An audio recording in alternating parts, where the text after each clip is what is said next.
میں نساء اس کی جماعت ہے۔ اس صورت میں اللہ تعالیٰ نے خواتین کے بہت سارے حقوق بیان کیے۔ زمانہ جاہلیت میں بہت سارے ظلم ہوتے تھے عورتوں پر، ان کا تذکرہ کیا۔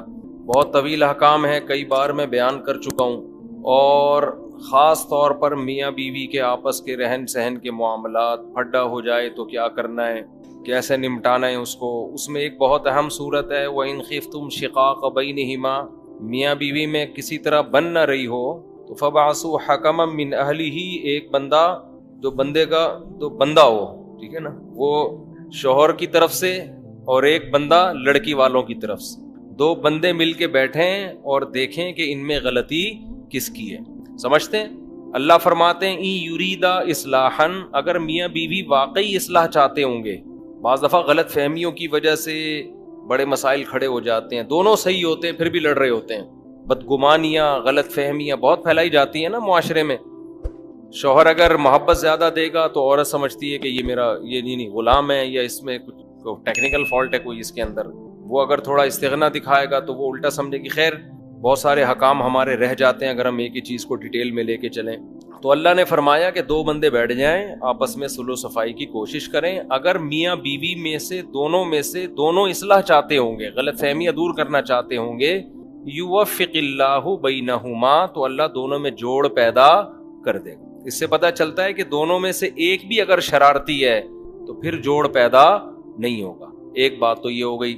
اچھا، یہ یہاں ایک چیز اہم امپورٹنٹ یہ ہے کہ ایک ایک بندہ بیٹھے دونوں خاندانوں میں سے، جرگہ نہ بٹھائیں۔ لوگ دو بسیں بھر کے لے آتے ہیں۔ جتنے زیادہ لوگ کسی معاملے کو حل کرنے کے لیے بیٹھیں گے، معاملہ سلجھنے کے بجائے اتنا زیادہ الجھے گا۔ یہ خوب سمجھ لیں، جن گھروں میں یہ معاملات ہوتے ہیں نا کہ بیٹی کی شادی کا اختیار ایک باپ کے پاس ہے، تو وہاں شادیاں بروقت بھی ہوتی ہیں، صحیح جگہ بھی ہوتی ہیں۔ جہاں پورا خاندان انوالو ہوگا نا، تو بس سمجھ لو کہ اب اس کی شادی 50 سال سے پہلے نہیں ہو سکتی، کیونکہ ماموں کہے گا یہ صحیح نہیں، رشتہ نہیں ہے، چاچا کہے گا تم کدھر دے رہے ہو، خالہ کہے گا یہ ہوا۔ تو اس لیے عقل مند لوگ اس زمانے میں ایسے ہیں جو بیٹی کی شادی کر دیتے ہیں، بعد میں خاندان کو بتاتے ہیں کہ ہو گئی ہے، ٹھیک ہے نا، تاکہ وہ چراند یعنی وہ نہ کریں۔ تو ایسی باتیں ممبر پہ مناسب نہیں ہے، لیکن ہو یہی رہا ہے، کیا کریں، بعض دفعہ نامناسب بات کرنی پڑ جاتی ہے، وہ بڑے مسائل ہوتے ہیں۔ خیر، تو ایک بندہ ادھر سے جو بندے دا پتر ہو، اور ایک بندہ ادھر سے جو وہ بھی کیا ہو، یہ بندہ بھی میں اس لیے کہہ رہا ہوں کہ وہ بھی سمجھدار آدمی ہو، تو بیٹھیں گے تو اللہ مسئلہ حل کر دے گا دونوں کے درمیان۔ اس سے بھی یہ پتہ چلتا ہے کہ اللہ تعالیٰ یہ نہیں چاہتے کہ فوراً طلاق کی طرف جاؤ، اللہ پہلے گھر کو بسانا چاہتے ہیں۔ ایک اور حکم جو سورہ نساء میں بیان ہوا، بعض دفعہ یہ بھی ہوتا ہے کہ میاں بیوی ایک دوسرے سے حقوق لینے کی کوشش کر رہے ہوتے ہیں، مگر کوئی دے نہیں رہا ہوتا، یہ اس کے حقوق میں گڑبڑ کر رہا ہے یا وہ اس کے حقوق میں۔ تو اللہ نے پھر ایک آپشن بیچ کا یہ بھی دیا ہے کہ بھائی طلاق سے بہتر ہے کہ صلح کر لو آپس میں۔ صلح کا مطلب کچھ حقوق سے دستبردار ہو جاؤ۔ بعض دفعہ یہ ہوتا ہے کہ شوہر کو بیوی سے نفرت ہے، وہ نہیں چاہتا کہ میں اس کے پاس آؤں، جب بھی آتا ہوں پھڈا ہوتا ہے، وہ کوئی ایسی بات کہہ دیتی ہے جس سے اس کی کھوپڑی گھوم جاتی ہے۔ میں یہ قرآن کی تفسیر ہی بیان کر رہا ہوں، لوگ مجھے کہتے ہیں آپ قرآن کی تفسیر کے علاوہ باتیں کر رہے ہوتے ہو۔ یہ قرآن کی آیت ہے نا، وَإِنِ امْرَأَةٌ خَافَتْ مِنْ بَعْلِهَا نُشُوزًا أَوْ إِعْرَاضًا، اسی کی تفسیر ہے۔ تفسیر کا مطلب ہی یہ ہوتا ہے کہ اپنے الفاظ میں اس کو ڈیفائن کیا جائے۔ اگر میں وہ قرآن کی آیتیں ہی پڑھوں گا، وہ تفسیر تو نہیں ہوئی نا۔ تو تفسیر تو میں اپنی مثالوں سے، تفسیر کا مطلب کیا ہے، اس کو ڈیفائن کرنا۔ ڈیفائن ہمیشہ انسان اپنے الفاظ میں کرتا ہے، اپنے زمانے کے عرف کو دیکھ کر، اپنے زمانے کے لوگوں کو دیکھ کر، اس زمانے کی مثالیں دے کر ڈیفائن کرے گا۔ ڈیفائن یہ نہیں ہوتا کہ وہی آیتیں ہی پڑھنا شروع کر دوں میں۔ اب نیوٹن کا قانون آپ کے ٹیچر نے آپ کو پڑھایا کہ جو چیز متحرک ہے وہ ہمیشہ متحرک ہی رہے گی۔ نیوٹن نے ہی فرمایا تھا نا یہ، او کما قال نیوٹن۔ نیوٹن نے فرمایا تھا کسی اور نے فرمایا تھا؟ ابے بھائی ہم نے اسکول میں پڑھا تھا، جو چیز ہل رہی ہے نا وہ ہمیشہ ہلتی چلتی رہے گی جب تک روکنے والا نہ ہو، جو رکی ہوئی ہے وہ ہمیشہ رکی رہے گی جب تک دھکا دینے والا نہ ہو کوئی اس کو۔ یہ نیوٹن کا قانون تھا۔ آپ نے لا پڑھا دیا، اب بچے کہہ رہے ہیں کہ سر آپ اس کو ڈیفائن کریں۔ آپ نے ڈیفائن میں وہی لا دوبارہ پڑھ کے سنا دیا، کہیں گے سر اس کو ڈیفائن کریں۔ آپ کہہ رہے ہیں میں ڈیفائن ہی تو کر رہا ہوں، وہی قانون آپ دوبارہ پڑھ کے سنا رہے ہیں۔ ہر عمل کا رد عمل ہوتا ہے، ہر ایکشن کا ری ایکشن ہوتا ہے، اس کی اسپیڈ اتنی ہوتی جتنے ایکشن کی اسپیڈ ہوگی، ٹھیک ہے نا۔ ابے بھائی یہ تو لا ہے نا۔ اب آپ ٹیچر سے کہیں گے آپ بتاؤ، تو ٹیچر اپنے الفاظ میں بتائے گا۔ ٹیچر کہے گا دیکھو یہ ایک گیند ہے، یہ دیوار پہ مارو گے، جتنی فورس سے مارو گے اتنی ہی فورس سے واپس آئے گی. اب آپ کہو سر ہم نے آپ کو نیوٹن کا قانون پڑھانے کا گیند اور بلے کی مثالیں دینے کے لیے نہیں کہا. یہ میرے بیان کے ساتھ لوگ کمنٹس میں حشر کر رہے ہوتے ہیں کہ ان کو تفسیر کے نام پہ پتہ نہیں کیا چیزیں پڑھا رہے ہیں لوگوں کو. میں کمنٹس پڑھتا ہوں, جب بھی یہ تراویح والے بیانات کے بھی کمنٹس پڑھتا ہوں, میں ایسے نہیں ہو جاتا غافل کہ لوگ کیا کر رہے ہیں کہ بس ہم نے بیان اپلوڈ کر دیا ایسی کی تیسی جو جس پہ گزر رہی ہے. میں عموماً کمنٹس پڑھ رہا ہوتا ہوں کہ تبصرہ کیا ہے, لوگوں کا فائدہ ہو رہا ہے, نقصان ہو رہا ہے. اس میں بعض دفعہ مجھے میرے اصلاح کی چیزیں بھی مل جاتی ہیں. بعض کمنٹس ایسے ہوتے ہیں وہ نیگیٹو ہوتے ہیں لیکن ہوتے صحیح ہیں, تو مجھے آئندہ سدھرنے کا موقع مل جاتا ہے, تو میں وہ کمنٹس دیکھتا ہوں. بعض تو ایسے خاندانی کمنٹس ہوتے ہیں, اسکرین شاٹ لے کے اپنے پاس سیو کر لیتا ہوں, سمجھتے ہو. تو انسان کو پتا ہونا چاہیے اس کی بات کا معاشرے پہ کیا اثر پڑ رہا ہے. دیکھو اچھا ڈاکٹر آپ کا علاج کرے گا, 1 ہفتے کی دوا دے کے کہے گا رپورٹ پیش کریں ہوا کیا اس دوا سے, فائدہ ہوا کہ نقصان ہو.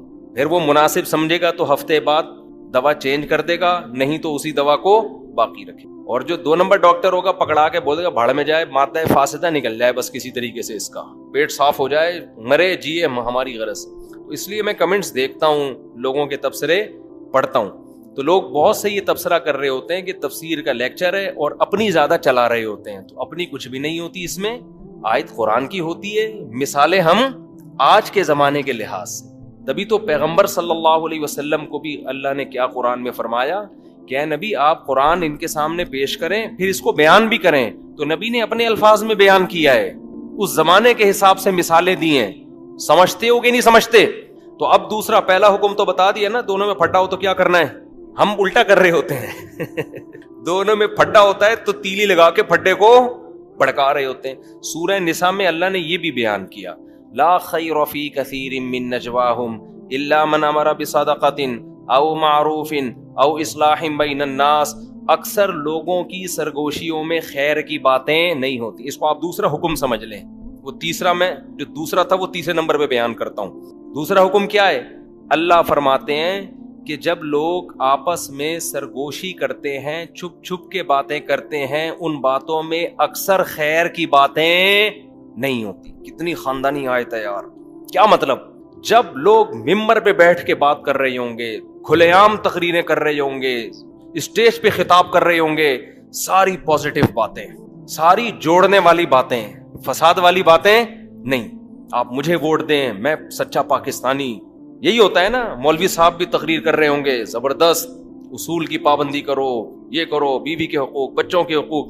قرآن کہتا ہے لیکن جب چپ کے آپس میں جو سرگوشیاں ہوتی ہیں نا, ان میں خیر کی باتیں کم ہوتی ہیں, ان میں لڑانے کی باتیں زیادہ ہوتی. آپ ساس سے تقریر کروا لیں نا خواتین کے حقوق پر, بہو کے حقوق پر 1 گھنٹہ تقریر کریں گی ساس, لیکن چپکے سے کسی کوئی خاتون جائیں اور ساس سے پوچھیں کہ آپ کی بہو مارکیٹ میں کیسی چل رہی ہے, پھر دیکھو چپکے سے جو بات کرے گی نا کان میں, سوائے وہ ساسیں جو میرا بیان سن رہی ہیں, ایسی لڑائی کی باتیں کریں گی. بہن کیا بتاؤں, ایسی نالائق بہو مجھے ملی ہے, کم بخت 12 بجے تو سو کے اٹھتی ہے, وہ 12 بجے تک سوتی رہتی, کسی کام کی نہیں ہے, اور میرا بیٹا جورو کا غلام بنا ہوا ہے. لڑوانے والی باتیں.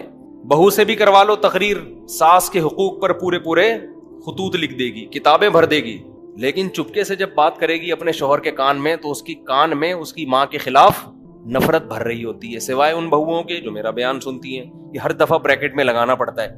تو اسی طرح بہن سے پوچھ لو, کھلے عام پوچھو سب کے سامنے مجمع میں, تو بہن بتائے گی بھابھیوں سے بلا وجہ نفرت کرتے ہیں لوگ, گھر میں مل جل کے رہنا چاہیے, وہ بھی کسی کی بیٹی ہے جو تمہارے گھر چل کے آئی ہے. لیکن آپ کبھی چھاؤں میں لے جا کے اپنی بہن سے پوچھیں, چھاؤں میں لے جا کے اپنی بہن سسٹر سے بولیں ذرا ادھر سائڈ پہ آ جاؤ, وہاں تو سب بیٹھے ہوئے تھے نا, ذرا چھاؤں میں آ جاؤ, تم سے ایک بات کرنی ہے. چھاؤں میں آ کے ذرا بتاؤ میرے کان میں میری بیگم کیسی ہے, بتاؤ کان بھرے گی کہ نہیں بھرے گی, بولو نا. اکثر لوگ مجھے بتاتے ہیں کہ ہمارا اپنی بیوی کے ساتھ بڑا اچھا رویہ ہوتا ہے, بیوی کا ہمارے ساتھ, ہم دونوں ایک دوسرے کی خامیاں برداشت کرتے ہیں, ہنسی خوشی زندگی گزرتی ہے. مجھے پتا ہے میری بیوی میں کیا گڑبڑ ہے, بیوی کو پتا ہے میرے شوہر میں یہ ٹیکنیکل فالٹ ہے, چلو آپس میں کمپرومائز انہوں نے کر لیا. لیکن جب بہن آئے گی ہمارے گھر میں رہنے کے لیے, پھڈا میرا بیوی کے ساتھ ہوتا ہے, بہن کے ساتھ نہیں ہوتا. پھڈا کس کے ساتھ ہوتا ہے؟ بیگم کے ساتھ. پتہ نہیں کیا کان بھر کے جاتی ہے, اماں کے بھی یہ پڑی ہوئی کیوں ہے 10 بجے تک, اس کو تو ہم تو اپنے گھر میں ایسے نہیں ہیں. ہم تو بھائی صبح 8 بجے ناشتہ بناتے ہیں، اپنے سسر کو چائے پیش کرتے ہیں، ساس یہ پتہ نہیں کیا کر رہی ہے. او بھائی اگر آپ اپنے گھر میں بہت اچھے ہو تو یہاں بھی تو اچھے بنو نا. یہاں اچھا بننا یہ کہ کان نہ بھرو، تو کان نہ بھرو. تو ہر سطح پہ یہی ہو رہا ہے، توڑ کی باتیں، دوستوں کو آپس میں لڑانا، بہن بھائیوں کو آپس میں لڑانا، باپ کو بیٹے کے خلاف، بعض لوگ باپ بیٹے کو لڑواتے ہیں. میں نے دیکھا ہے ایسے لوگوں کو. ایک بیٹا آپ کے پاس آیا، اس سے پوچھا، اس کو بتا رہے ہیں کہ میں اپنے بچوں کے ساتھ ایسا کرتا ہوں، میں اپنے بچوں کے ساتھ. اس بچے کے دل میں آئے گا کہ میرا باپ تو میرے ساتھ ایسا کرتا نہیں ہے. یہ دیکھو، یہ ابا اپنے بچوں کو تو لقمہ منہ میں بنا بنا کے کھلا رہا ہے، اور ہمارا ابا تو ہمیں پوچھتا ہی نہیں ہے. بچہ یہ نہیں سوچے گا کہ جو کچھ کھا رہے ہو یہ کس کے خرچے پہ؟ باپ کے خرچے. وہ یہ دیکھے گا کہ یار اس کا ابا اس کے منہ میں لقمہ بنا کے ڈال رہا ہے، اور ہمارا ابا ہمارے منہ میں لقمہ بنا کے نہیں ڈال. نفرت یہ انسان کے 2 نمبر ہونے کی علامت ہوتی ہے کہ آپ کسی کے بچے کے ساتھ، اپنے بچوں کے ساتھ کسی اور کے بچوں کے سامنے ایسا سلوک کر رہے ہو کہ اس سے ان کے دل میں اپنے باپ کے خلاف نفرت پیدا ہو رہی ہے. ایسے میں نے دیکھے ہیں گھر بگڑتے ہوئے. یار ان کے ابا تو ایسے، جب کوئی میرے سامنے آ کے کہتا ہے نا فلاں کے ابا تو ایسے، ہمارے ابا ایسے نہیں، میں نے کہا تمہارے اندر غیرت نام کی چیز نہیں. اپنا ابا جیسا بھی ہو آدمی فخر کرتا ہے میرا باپ ہے، اللہ نے مجھے یہ والا دیا سب سے اچھا ہے، میرے لیے یہی سب سے اچھا ہے. تو یہ اسی طرح عورتوں کو شوہر کے خلاف لڑوانا. بعض خواتین اپنے میاں کی تعریف کر رہی ہوتی ہیں دوسری عورتوں کے سامنے، میرے میاں تو ایسے اچھے ہیں. ویسے نہیں کریں گی کبھی میاں کے سامنے کہ آپ اتنے اچھے ہیں. دوسری عورت کو خراب کرنے کے لیے اپنے میاں کی تعریف. میرے میاں نے تو آج تک کبھی دوسری شادی کا نام نہیں لیا. جب بھی نام لو 3 دفعہ تھوکتے ہیں. وہ عورت کہے گی میرے میاں کا تو ٹاپک ہی یہی ہے. سمجھ گئے ہوگے کس کے میاں کی بات ہو رہی ہے. سمجھتے. جب میرے ساتھ بھی عجیب معاملات ہیں، بھی زیادہ نہیں فری کراؤں گا آپ لوگوں کو اس معاملے میں. خواتین کا مسئلہ ایسا ہے کہ جب کسی خاتون سے ملتی ہیں تو پھڈا گھر میں ہوگا. اپنی عورتوں کو دوسری عورتوں سے دور رکھو، ہنسی خوشی زندگی گزرتی، سوائے ان خواتین کو جو میرا بیان سن. تو خیر مسئلہ پتہ ہے کیا ہے. اب دیکھو اصولی طور پر آپ کسی عورت کے سامنے اپنے شوہر کی تعریف کرو، اچھی بات ہے، لیکن ایسی تعریف کہ اس کے دل میں اپنے شوہر کی نفرت پیدا ہونا شروع ہو جائے. یہ تعریف نہیں ہے، یہ کیا ہے؟ فساد. شکر کرو بھائی، بتاؤ میرے میاں بہت اچھا، اللہ کا شکر ہے، اس میں تو اللہ بھی خوش ہوتے ہیں. لیکن اسٹائل یہ والا نہیں ہونا چاہیے کہ اس کے دل میں اپنے میاں کی نفرت پیدا ہو. تو قرآن نے دوسرا حکم کیا دیا؟ لا خیر فی کثیر من نجواہم. اکثر لوگوں کی، اس مردوں اور عورتوں، مردوں کو بھی اللہ نے، عورتوں کو بھی، اس میں سب برابر ہیں. مرد بھی جب دفتروں میں بیٹھ کے کانا پھوسی کرتے ہیں باس کے خلاف، مینجمنٹ کے خلاف، سامنے بیٹھ کے کمپنی کی ترقی کی باتیں کریں گے نا، سر ایسا میں پروجیکٹ لے کر آیا ہوں، کمپنی دیکھیں 1 مہینے میں کہاں سے کہاں پہنچ جائے، میں خیر خواہ ہوں سر آپ کا، میں یہ سارے 2 نمبر لوگ ہیں، میں ہوں آپ کا. سامنے بڑی اچھی باتیں. جیسے ہی باس جاتا ہے تو آپ دیکھو آپس میں کان میں کیسی باس کے خلاف غیبتیں شروع ہوتی ہیں کہ نہیں ہوتی. ابے سالہ تنخواہ بڑھاتا نہیں ہے، نچوڑ کے رکھا ہوا ہے، صحیح ہے نا.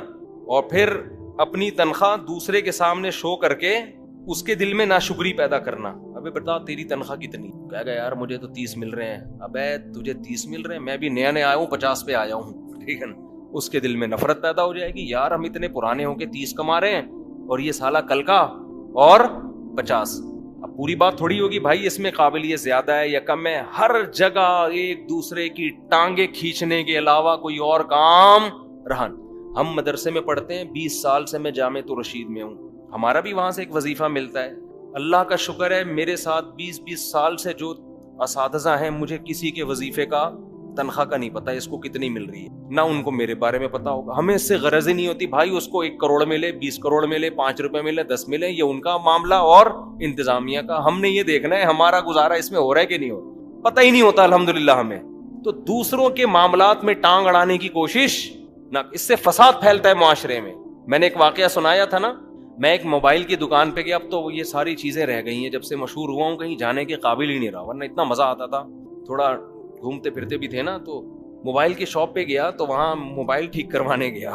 ایک بندہ کیا کر رہا ہے، جو بیٹھا ہوا ہے نا وہاں موبائل ٹھیک کرنے کے لیے، وہ ٹھیک کر رہا ہے. دوسرا جس کا بیچنے پہ لگایا ہوا تھا وہ اس کا کام آ کے دیکھ رہا ہے یہ ٹھیک کیسے کر رہا ہے. جو اونر تھا نا اس کو غصہ آ گیا، ابے تجھے موبائل بیچنے پہ لگایا ہے، تو اپنا کام کر، تو اس کے کام میں کیوں گھس رہا ہے.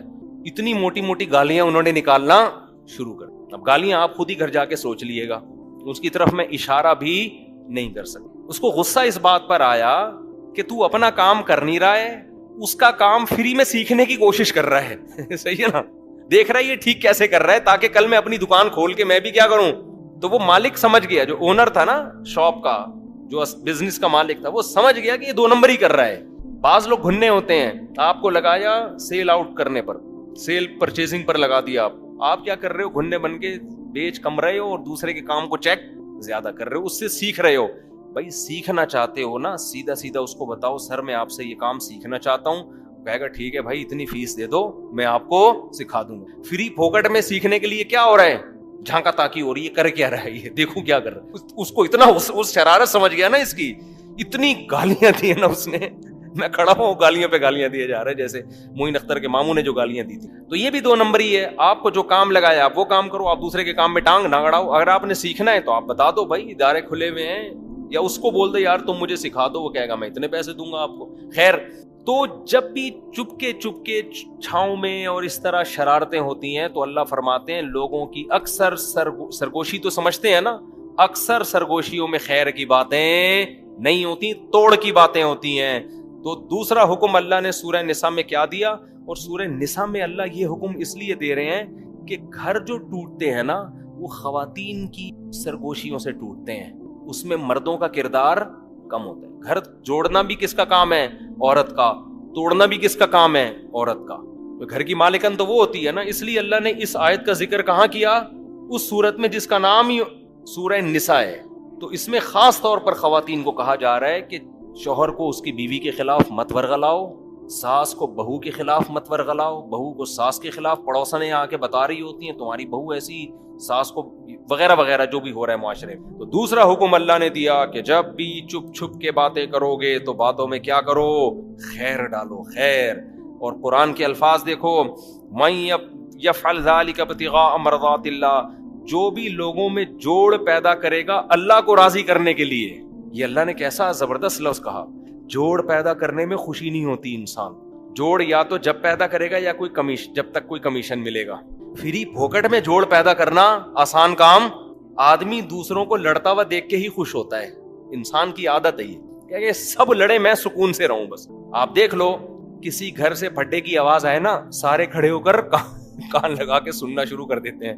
ہوتا ہے کہ نہیں ہوتا یار, ہو کیا رہا, اور انجوائے کرتے ہیں, انجوائے کر رہے ہوتے ہیں. تو اس لیے اللہ کہتے ہیں جو جوڑ پیدا کرے گا ابتغاء مرضات اللہ, اللہ کو راضی کرنے کے لیے, کیونکہ اس میں اللہ کی رضا کے علاوہ آپ کو کخ بھی ملنے والا نہیں ہے. حتیٰ کہ لوگ بھی تعریفیں نہیں کرتے, لوگ بھی اس کو قریب کرتے ہیں جو منفی باتیں زیادہ کرتا ہے. آپ ذرا غیبتیں شروع کر دو, اس کی ادھر اس کی ادھر, وہ برائے گا, بولے گا یار تھوڑا میرے ساتھ بھی ہو جائے کچھ شیئر, ٹھیک ہے نا, کیا کہہ رہے تھے, سنا ہے تم بتا رہے تھے وہ بندہ 2 نمبر ہے.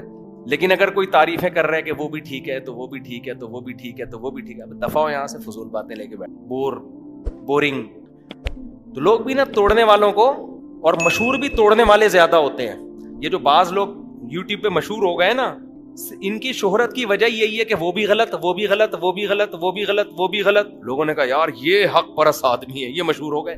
اگر یہ کہتے کہ امام ابو حنیفہ بھی ٹھیک ہے, امام شافعی بھی ٹھیک ہے, امام بخاری بھی ٹھیک ہے, اور علماء دیوبند بھی ٹھیک ہیں, اور بریلوی والے بھی بہت سے اچھے ہیں, اور اہل حدیث میں بھی کچھ اچھے لوگ ہیں, اور دیوبند میں بھی کچھ اچھے, سارے تو دیوبند میں بھی اچھے نہیں ہیں کہ آپ سمجھے کہ دیوبند کی بات آئی تو آدھے کر دیا. تو ہر قوم میں بھائی اچھے بھی ہیں, ہر قوم میں کیا ہیں, برے لوگ بھی ہیں.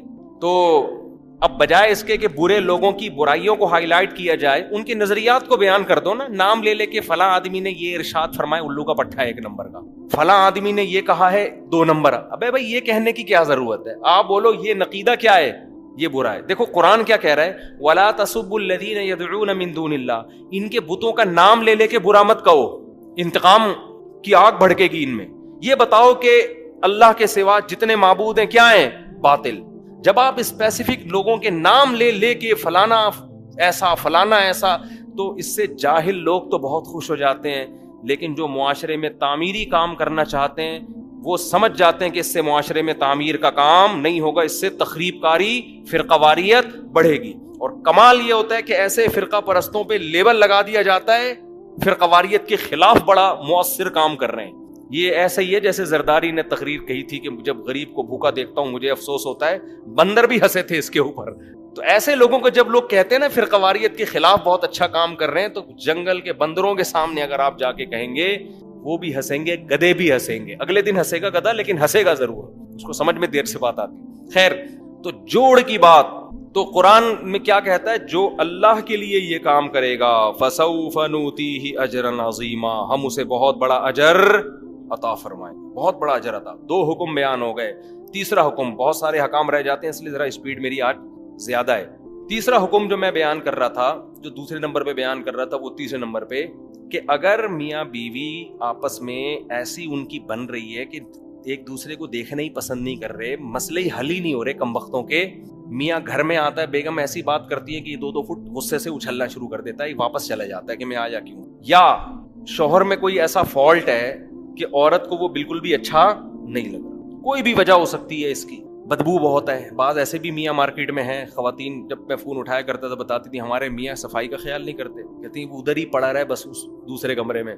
تو کوئی بھی وجہ ہے تو طلاق سے بہتر کیا ہے؟ ایک آپشن اللہ نے دیا، صلح کا راستہ اختیار کر لو. کچھ حقوق ایک دوسرے سے دستبردار ہو جاؤ. سمجھتے ہو کیا ہو جاؤ؟ دستبردار. مثال کے طور پر آپ جب گھر میں جاتے ہو، کسی کی بیوی بہت ہی بد اخلاق ہے. بعض ہوتی ہیں جب بات کریں گی آدمی کی کھوپڑی تمیز سے بات ہی نہیں کرتی، جو خواتین بیان سن رہی ہیں ان کے علاوہ. بعض دفعہ مرد ایسے ہوتے ہیں بدتمیز ایک نمبر کے، جب آئیں گے یہ ہوڑی ہوڑا شروع کر دیں گے. اب ڈر یہ ہے کہ یار اگر یہ دونوں اسی طرح چلتے رہے نا تو ان میں ڈیورس لازمی، ورنہ یہ ایک دوسرے کو مار دیں گے جان سے. تو ایسی صورت میں کمپرومائز کا راستہ اختیار کیا جائے. کیا راستہ اختیار کیا جائے؟ شوہر یہ کہہ سکتا ہے بھائی تمہارے اخلاق ایسے میں سے میں افورڈ نہیں کر پا رہا. جب گھر میں آؤ پڈا ہوتا ہے، اب ڈیورس دوں گا مجھے بھی نقصان ہے اور تمہیں بھی. مجھے کیا نقصان ہے بھائی؟ مجھے ٹھیک ہے تم خوبصورت ہو یا کوئی اچھا خاندان ہے تمہارا، مجھے مرد جب طلاق دیتا ہے تو اس کو بھی دوبارہ ملنا آسان. بد اخلاق ہے لیکن خوبصورت اتنی ہے کہ لٹو ہوئے ہیں وہ اس کے اوپر نا، لٹو ہوئے ہیں. کہہ رہے ہیں بھائی یہ ہے، ہوا ایسا. ایک صاحب کی بیوی بڑی خوبصورت تھی، بس وہ بد اخلاق بہت تھی، انہوں نے طلاق دے دی. دوسری خوش اخلاق بہت ملی مگر ان کو پسند ہی نہیں آ رہی. وہ کہہ رہے یار وہ بد اخلاق اچھی تھی یار. کہہ رہے مجھے اچھی نہیں لگ رہی ہے بالکل. خیر ہم نے ان کو سمجھایا کہ اس کو گزارا کرو، اللہ کا شکر ہے وہ خوش ہیں، بچے ہیں ان کے. تو ایسی کنڈیشن میں آپس میں کیا کیا جائے؟ فلا جناح علیہما ان یصلحا بینہما صلحا. آپس میں کیا کر لو؟ سلو کسے کہتے ہیں؟ کچھ حقوق لو، کچھ حقوق چھوڑ دو. دوسری شادی میں عموماً اس کی ضرورت پڑ جاتی ہے. اب ایک ہمارے دوست سے ڈیفینس میں، ان کی پہلی بیوی کیا تھی وہ میں بتاؤں گا تو وہ پکڑے جائیں گے، لوگ سمجھ جائیں گے ان کی بات ہو رہی ہے. وہ بہت ہی اعلیٰ خاندان کی، اتنی اعلیٰ خاندان میں بتاؤں آپ کو تو آپ کہیں گے واقعی یہ بہت ہی اونچا خاندان ہے، لیکن وہ پکڑے جائیں گے اس لیے میں نہیں بتا رہا. میں تو نہیں چاہتا نا کوئی رنگے ہاتھوں پکڑا جائے. ٹھیک. اب کیا ہے کہ پیسہ بہت ان کے پاس، بالکل ینگ جوان آدمی. ڈیفینس ہی میں ایک خاتون ہو گئی جوانی میں بیوہ، 2 بچے بھی بیچاری کے. ینگ لڑکی 23-24 سال کی 2 بچوں کے ساتھ کیا ہو گئی؟ بیوہ. ہمارے معاشرے میں کوئی سر پہ ہاتھ رکھنے والا نہیں ہو. سمجھتے ہو؟ کوئی پرسان حال نہیں ہے، زندگی برباد. یا تو وہ برائی کی طرف جائے. وہ صاحب میرے پاس آئے، کہنے لگے بھائی میں اس سے نکاح کرنا چاہتا ہوں، وہ بھی راضی ہے میں بھی راضی، لیکن اگر میرے خاندان کو پتا چلا تو میری بوٹیاں اتنی بنائیں گے نا کہ کتوں کو بھی، یعنی اتنی بوٹیاں بنائیں گے کہ کراچی کے اگر کتوں میں ان کے، میں اپنے الفاظ میں بیان کر رہا ہوں، سب کو کافی ہو جائیں گی. وہ اتنا خطرناک ڈینجرس خاندان ان کا. میں تو کوشش یہی کرتا ہوں بھائی بتا کے کرو، مار دیں گے نا مر جاؤ. انہوں نے کہا واقعی مار دیں گے. بعض دفعہ تو خواتین دھمکیاں دے رہی ہوتی ہیں نا، تیری ٹانگیں توڑ دوں گی. بچوں کو ٹانگیں تھوڑی توڑتی ہیں، بچوں کو نہیں صبح شام خواتین دھمکیاں دیتی تیرے دانت توڑ دوں گی، تیری زبان کاٹ دوں گی. اب یہ تھوڑی ہوتا ہے کہ واقعی کاٹ دیں. بعض دفعہ وہ کہوں بھائی یہ نہیں ہو سکتا، تو میں نے کہا پھر کسی ایسے کو کرنے دو جو پراپر اس کے حقوق ادا کرے. انہوں نے کہا کوئی تیار ہی نہیں ہو رہا کرنے کے لیے. نہیں ہوتے تیار مرد، بیان سنتے ہیں انجوائے کرتے ہیں، پتلی گلی سے نکل جاتے ہیں بس. اب لڑکی کی ایج آہستہ آہستہ خراب ہوگی، اس کے بچوں کو سہارا چاہیے. خاندان والے بھی ہاتھ پیچھے کھینچ لیتے ہیں، کہتے ہیں جاب کرو. بس ہر ایک کے پاس اب حل کیا ہے؟ جاب کرو. ایسی لڑکیوں کو جاب میں خطرہ زیادہ ہوتا ہے. ہر شخص کو پتا ہوتا ہے اس کا شوہر نہیں ہے، بیوہ ہے یا طلاق یافتہ ہے، سب گندی نگاہیں ڈالتے ہیں. ایسی شدید مجبوری میں دیکھو یہ نارملی ایسا نہیں ہے. نارملی تو یہ کہ جب کریں گے تو پراپر حقوق ادا کریں اس کے. ڈنکے کی چوٹ پہ ایسی کی تیسی، بائک کے پیچھے موسٹ وانٹیڈ لکھوا دیں آپ، ہٹو بچوں لکھوا دیں آپ، کچھ بھی لکھوا دو آپ، لیکن بعض کنڈیشن ایسی واقعی ہوتی ہیں کہ وہ مار دیں گے اس کو، وہ برین ہیمریج سے مر جائے گا. تو ایسی صورت میں بھائی ہم نے ان کو مشورہ دیا کہ اس خاتون سے آپ نکاح کریں اور اس کو بولیں کہ بھائی شدید مجبوری ہے، میں ساری زندگی اس نکاح کو چھپاؤں گا. دیکھو مجھے یہ واقعہ بیان کرتے ہوئے ڈر اس لیے لگتا ہے کہ لوگ کہیں دوسری شادی اس طرح سے نہ شروع کر دیں.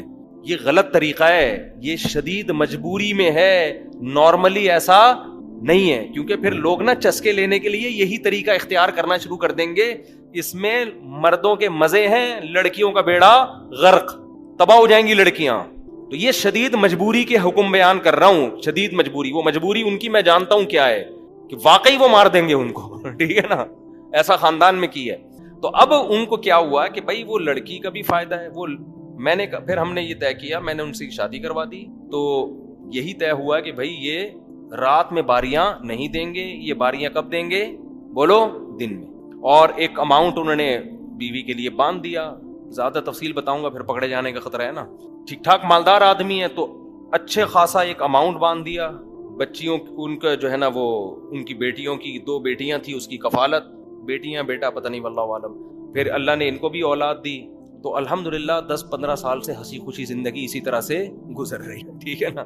تو وہ لڑکی کو شوہر مل گیا، بچوں کا سرپرست مل گیا، مزید اولاد مل گئی. تو اب مسئلہ یہاں کیا ہوا ہے کہ یہ ہے وہ آیت جو میں سمجھانا چاہ رہا ہوں. اللہ فرماتے ہیں اگر حقوق پورے ادا کرنا کسی طرح ممکن نہیں ہے تو طلاق سے بہتر ہے، یا عورت بغیر شوہر کی زندگی گزارے یا شوہر بھی بغیر بیوی کی زندگی گزارے، اس سے بہتر ہے کوئی بیچ کا راستہ اختیار کر. کیونکہ عورت کا حق ہے رات کی باری. اگر وہ اپنے حق سے دستبردار ہو جائے، انہوں نے پہلے بتا دیا بھائی میں رات کی باری نہیں دے سکتا، کیونکہ رات جب مارکیٹ سے شارٹ ہوں گا تو پکڑا جاؤں گا میں. سمجھتے ہو کہ نہیں سمجھتے؟ تو اب کیا ہے کہ وہ اچھا جب ان کے اولاد ہوئی، میں نے کہا بھائی اس بچے کو نادرہ میں رجسٹرڈ کرواؤ اس کو. اب وہ ان کے انتقال کے بعد بچہ آ رہا ہوگا کہ یہ میرے ابا کا جنازہ ہے، مجھے بھی وراثت میں حصہ چاہیے، یہ میرے ڈاکومنٹس. سمجھ میں آ رہی ہے بات؟ اب ہر خاتون ڈیفینس میں پریشان ہوگی کہیں میرے شوہر کے بارے میں تو نہیں. ڈیفینس میں ہر عورت کا دل اب لرز رہا ہوگا کہ کہیں یہ میرے میاں کے بارے میں بات تو نہیں ہو رہی. تو ہو سکتا ہے گلشن اقبال میں ہو ڈیفینس، میں نے پیار سے کہہ دیا ہو گلشن اقبال کو. ہو سکتا ہے کراچی میں نہ ہو، یہ اسلام آباد کا واقعہ بیان کر رہا ہوں. تو ڈیفینس کی کوئی خاتون پریشان ہونے کی کوشش نہ کریں. اور یہ دیکھو کہ اس خاتون کا گھر بھی بس گیا، برائی سے بھی بچ گئی، بچوں کو سرپرست بھی مل گیا. اب بعض دفعہ جب کیونکہ نکاح میں نے پڑھایا تھا تو ان خاتون کا فون آیا مجھے رات کی باری چاہیے، میرے میاں کو مجبور کریں، یہ کیسا میاں ہے دن میں آتا ہے رات میں مارکیٹ سے شارٹ. میں نے ان کو سمجھایا، میں نے کہا زیادہ مجبور اس کو کرو گی نا آپ تو میاں لیس ہو جاؤ گی. اس سے بہتر نہیں ہے کہ بالکل ہی میاں کے بغیر زندگی سے بہتر نہیں ہے ایک عدد میاں مل گیا. ہاں اگر آپ کو عورت کو تو ہم یہی کہیں گے بھائی ایسے آدمی سے کرو جو پراپر آپ کو باریاں دے رہا ہو. لیکن جب نہیں مل رہا تو کیا کرے گی؟ تو زنا سے تو بہتر ہے نا، برائی سے تو بہتر ہے. اچھا خاصا اماؤنٹ باندھ دیا منتھلی، وہ کہاں اتنا جاب کر کے کما سکتی تھی. تو یہ ہے وہ آیت جو میں آپ کے سامنے بیان کرنا چاہتا ہوں. یہ مجبوری میں جائز ہے. تو یہ شادی سے پہلے بھی جائز ہے، شادی کے بعد بھی. شادی کے بعد بھی بعض دفعہ ایسے ہوتا ہے کہ میاں بیوی میں پھڈے ہو رہے ہیں، جھگڑے ہو رہے ہیں، ایک دوسرے کی شکل دیکھنا نہیں چاہ رہے. تو پھر سلو کا طریقہ یہ ہوتا ہے کہ بھائی چونکہ شکل دیکھ کے جھگڑے شروع ہوتے ہیں تو یہ دونوں میاں بیوی بن کے زندگی گزاریں گے، ایک دوسرے کے حقوق ادا کریں گے، شکل دیکھنے پر پابندی یہ ان میں سلو کروائی ہے. میاں جب آئے گا تو منہ ادھر کر کے بیٹھے گا، اور خاتون کو یہ کہا جائے گا کہ چونکہ جب آپ بات کرتی ہیں تو پھڈا شروع ہوتا ہے تو بات کرنے کی اجازت نہیں، پرچے پہ لکھ کے دے دیا کریں، آپ پرچے پہ لکھ کے دے دیا کریں. تو ایک خاتون اور میاں بیوی کا ایسے ہی جھگڑا ہوا تھا تو بات چیت بند ہو گئی تھی. تو شوہر نے بیوی کو یہ کہا، پرچے پہ لکھ کے دیا کہ مجھے صبح 8 بجے اٹھا دینا آفس جانے میں. کیونکہ ہمیشہ جب بات کرتے تھے لڑتے تھے نا، تو اب پیپر پہ بات چیت شروع ہو گئی. پیپر پہ آدمی کتنی گالیاں لکھ کے دے سکتا ہے کسی کو. تو ان میں یہ طے ہوا کہ ہم آئندہ بات چیت کس طرح کریں گے؟ پیپر پہ. تو شوہر نے بیوی کو لکھ کے دے دیا صبح 8 بجے میں اٹھا دینا. صبح 12 بجے اس کی آنکھ کھلی ہے، غصے میں بھن بھنا کے بیٹھا، بیوی کو پرچے پہ لکھ کے دیا. کمبخت اٹھایا کیوں نہیں تو نے مجھے؟ بیوی نے پرچے پہ لکھ کے دیا، تکیے کے نیچے پرچہ پڑا ہوا ہے. جب پرچہ اٹھایا اس پہ لکھا تھا 8 بج گئے اٹھ جائیں 8 بج گئے ہیں اٹھ جائیں. صحیح. تو بہرحال طلاق سے بہتر کیا ہے آپس میں کوئی ایسا معاہدہ کر لیا جائے، کیونکہ طلاق کے سائیڈ ایفیکٹ بہرحال زیادہ ہیں. تو اس سے بچنے کے لیے اللہ نے یہ راستے دیے. یہ نارمل لوگوں اچھی بلی زندگی کو خراب نہ کریں آپ. جن کی خراب ہو چکی ہے ان کے لیے کہ مزید خراب ہونے سے بہتر ہے کہ کوئی بیچ کا راستہ اختیار کرنا. یہ ایک اللہ نے حکم بیان کیا سورہ نساء میں. اچھا اور بھی بہت سارے احکام ہیں سورہ نساء میں. یتیم کا مال کھانے پر بہت شدید وعیدیں ہیں. یتیم کا مال کیسے کھایا جاتا ہے؟ بڑا بھائی چھوٹے بھائی کی وراثت کھا جائے, بڑا بھائی چھوٹی بہن کی وراثت کھا جائے. یاد رکھو کسی کا انتقال ہو گیا اور اس کی بیوی کو پریگنینسی تھی, 1 دن کا حمل تھا, اس حمل کا بھی وراثت میں پورا حصہ ہے. اس کو لڑکا فرض کیا جائے گا اور لڑکے کا حصہ نکال کے رکھا جائے گا. اگر لڑکی ہو گئی تو آدھا کم کر کے بانٹ دیں گے, ورنہ اس کو کیا فرض کریں گے؟ لڑکا. اور اگر ٹوئنز پیدا ہو گئے تو دوبارہ سے تقسیم ہوگی وراثت. تو اس حمل کا بھی شریعت نے حصہ رکھا ہے. وراثت کے احکام میں آج بہت زیادہ کوتاہی ہے. عام طور پر بعض علاقوں میں ایسا ہوتا ہے کہ بڑا بھائی وہ باپ کی ساری وراثت پہ قبضہ کر کے اس کو جیسے چاہے اڑاتا رہتا ہے, چھوٹوں کو پتہ ہی نہیں ہوتا, ان کو عید بقرعید پہ بس کھلایا پلایا جا رہا ہوتا. اور بہنوں کا حصہ تو گاؤں دیہاتوں میں تو رواج ہی نہیں ہے بہنوں کا حصہ دینا. تو قرآن نے یہاں عورت کی وراثت کھانے کو منع کیا. دیکھو غیرت کے ساتھ زندگی گزارو, خدا کی قسم مزہ نہ آئے پیسے واپس. جو آدمی 5 روپے کی لالچ کرتا ہے 5 کروڑ کی بھی وہی کرتا ہے, اور جو 5 کروڑ کی لالچ نہیں کرتا وہ 5 روپے کی بھی لالچ نہیں کرتا. ایک زندگی میں اصول بنا لو کہ میرا پیسہ صرف وہ ہے جو میرا ہے. کسی کی جیب میں کیا ہے, آپ کی بیوی کے پاس کہاں سے پیسہ آتا ہے, اس کے باپ نے اس کو کیا دیا, اس کے پاس کتنا سونا ہے, اس سے بے غرض ہو جاؤ آپ. بہت سے مرد اپنی عورتوں کو تنگ کرتے ہیں, تمہارے پاس اتنا پیسہ ہے کہاں چھپا کے رکھا ہوا ہے, تم بتاتی نہیں ہو, تمہارے باپ نے تمہیں اتنا دیا, تمہیں وراثت تمہیں اتنی ملی, کہاں چھپا کے رکھا ہوا ہے. چھوڑو یار, تمہارا تھوڑی ہے وہ, تم اپنی ذمہ داری ادا کرو. آلو پیاز ٹماٹر کی عید بقرعید کی اپنی ذمہ داری ادا کرو. بولو بھائی مجھے اللہ نے مرد بنایا, گھر کا سربراہ بنایا, مجھے جو اللہ دے گا, جو میرے حقوق ہیں وہ میں پورا کروں گا. عورت پر کو اللہ نے مال دیا لیکن اس مال میں شوہر کا حق بالکل بھی بولو نہیں ہے.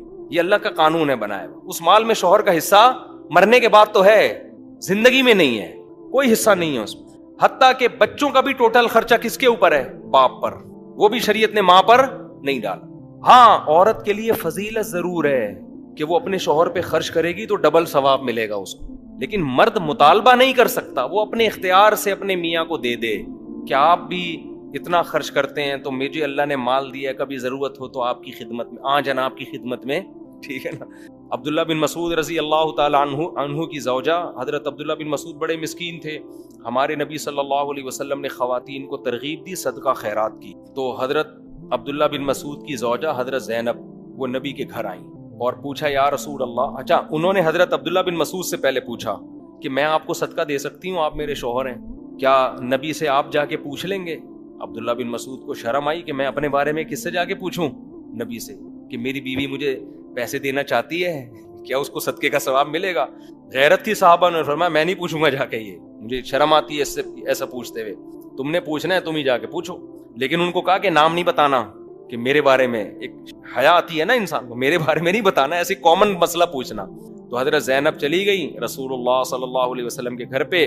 حضرت بلال خادم تھے, باہر نکلے, کون ہو, کیوں آئی ہو, نام نہیں بتایا کہ بھائی ایک عورت اپنے شوہر پہ اگر پیسے دیتی ہے تو اس کو صدقے کا ثواب ملے گا کہ نہیں ملے گا. نبی نے پوچھا نام پوچھ کے آؤ, کون پوچھ؟ نبی نے فرمایا حضرت بلال سے نام پوچھ کے آؤ, ٹھیک ہے نا. اب وہ چاہ رہی تھی کہ نام نمایاں نہ ہو تاکہ شوہر کے راز فاش نہ ہو نا.